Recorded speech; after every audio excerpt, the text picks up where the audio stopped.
Welcome, everybody. We're going on here a little bit early because we got a treat for you. There he is, the man of the hour.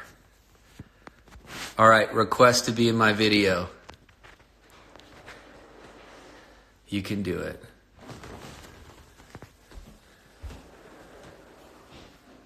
Okay, hold on.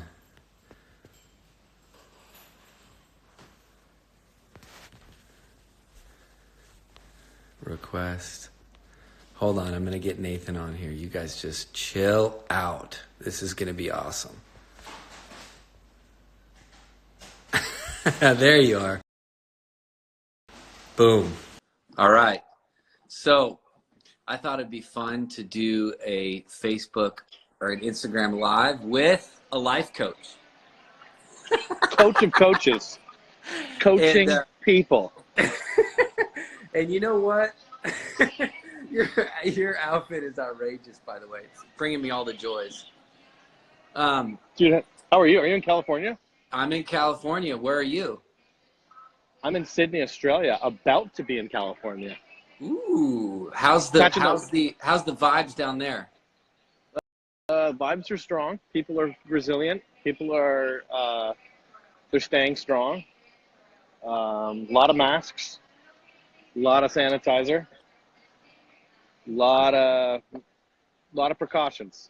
So, a lot of precautions, but people are generally good. Yeah, they're good. People are good. Yeah, I'm basically taking the last train out. Hello, this guy's live. Look at this. Woo!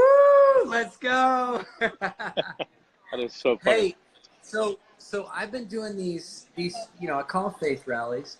And we've been gathering, just different leaders in the faith movement to give their thoughts on this crazy time that we're living in. And I mean, as long as I've known you, which has been just eons, right? I mean, we've just known each other for we go back. Yeah, generations. Yes. I thought it would be amazing. Two things. First of all, we need some life coach tips. Number one. Yep. And then number two, I want actually some practical thoughts from you on what people can do during this crazy time and how they can deepen their walk with the Lord and get rid of their weird theology that's making them all crazy. Yeah. So why don't you start with the life coach tips? Okay, so obviously life coach tips. Firstly, I would suggest going into a vat of Purell and just allowing that to really soak. I think a constant soaking would be good. If you can't do that, if you can't find Purell, go to IHOP and just soak there. You know what I mean? They got 24-hour worship on, and and who doesn't like 24-hour worship? Totally. And the thing with worship, people don't know this, is that it's actually 71% alcohol. So it disinfects so much. People don't realize that. So that's key essential. No, but definitely, I think Purell is sponsoring this for sure. They're sponsoring this IG Live. 100% they are.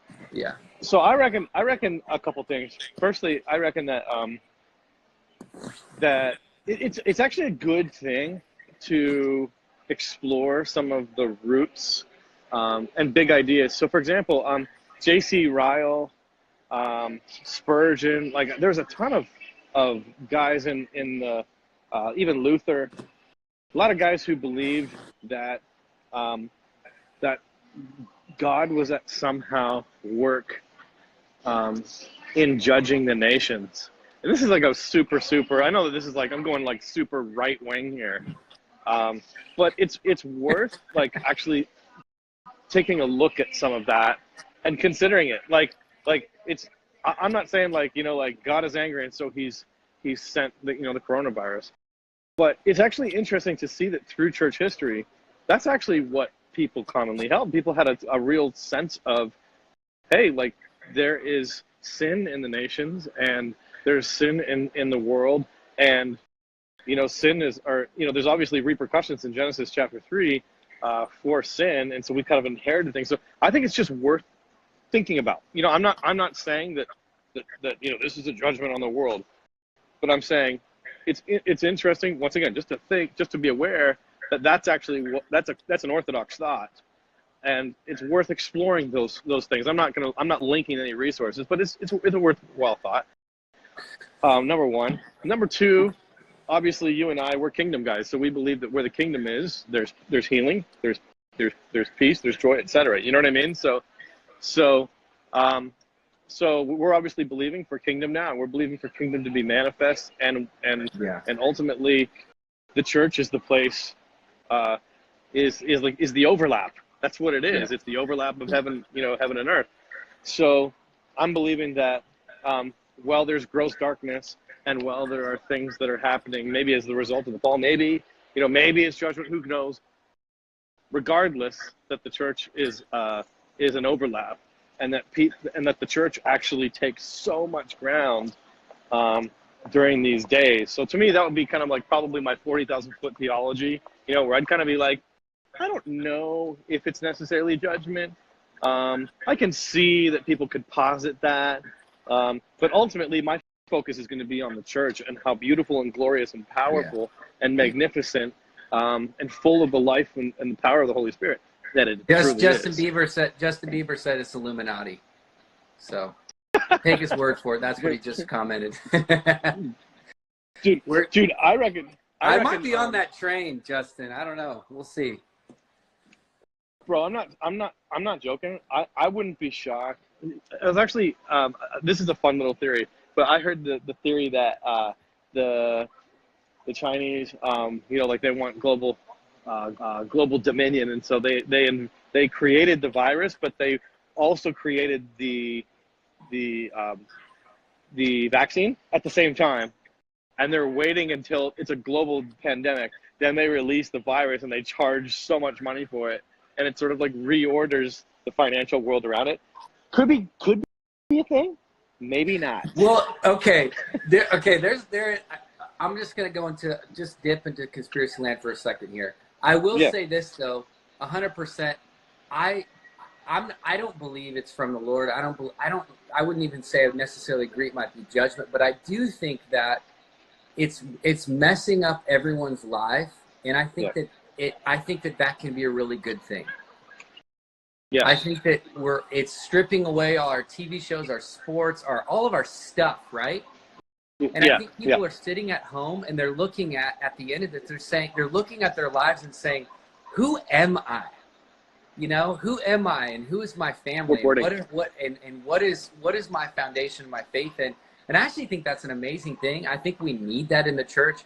Every time you look at New Testament church history, you see that the church is resilient in times. It actually explodes in times of crisis, in times of devastation. And I think the church in America has gotten way too cool and way too convenient, and it fits too pretty into our nice box. And now it is getting absolutely. I mean, we don't know what's going to happen in the next week or two. But my conspiracy thing is this. So I heard that like Bill Gates, the day before the crash happened, I think he resigned, which was kind of unprecedented in the kind of this whole stock market. And I thought, there's people that know stuff, that know what's going to happen, in the world, to the stock market, there's a lot of stuff in here. And I think with China, you know, I've spent quite a bit of time there throughout the years, and they are possible of doing anything. And although the church is amazing in China, and I love the nation of China, that their leaders are interesting. Yeah, no, totally. I totally agree with you. I totally agree with you about the removal of distraction and just an awareness of our temporality, you know, here. And because I think that, like what happens is we begin to live very worldly in a material sense. So, you know, like material is all we have, and we sort of seek after those things. And so there's definitely like a removal of that and an awareness of, you know, whatever. And persecution ultimately in the early church isn't what grew things. It's what revealed things. So it's like water coming through a hose. Like you find out like pressure reveals the leaks or it reveals zero leaks. You know what I mean? So I think that so good. so there's going to be pressure that's obviously going to come through through here. How are you? And 1 second, I'm just getting through security here. I'm boarding a plane. You're on the last flight out, bro. You better get over here. That's it.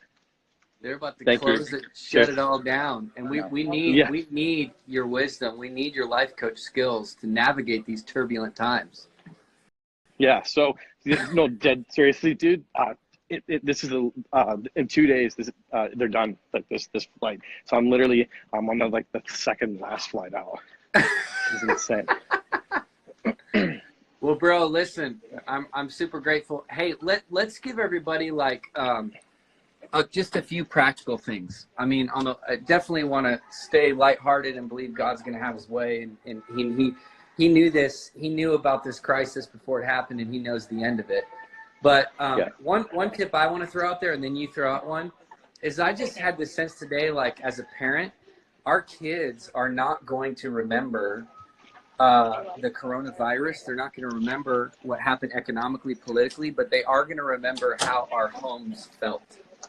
They're going to remember how much fear we allowed to creep into to kind of the aura, the atmosphere of our home. And so I just felt like let's control the things we can control, and allow the things that can't be controlled to just trust the Lord.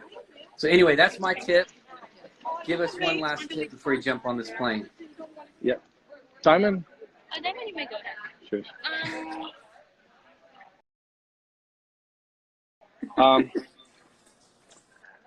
Yeah. Sorry, mate. This way? Yeah. Just come through. Cheers. Thanks. Sorry, Sean. I'm just literally. That's amazing. You're literally getting on what's so probably much. the last flight from Australia. Yeah. Okay, I'm almost there. 1 second. Sorry, guys. Hi. How are you? Cheers. Welcome back. Look, this is my wife. Hey.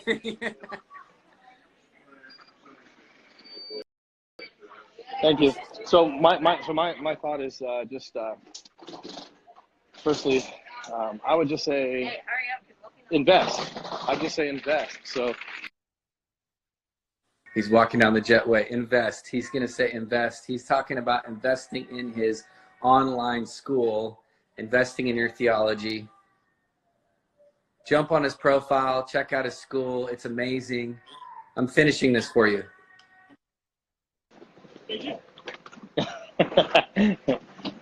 No, but just in general, right?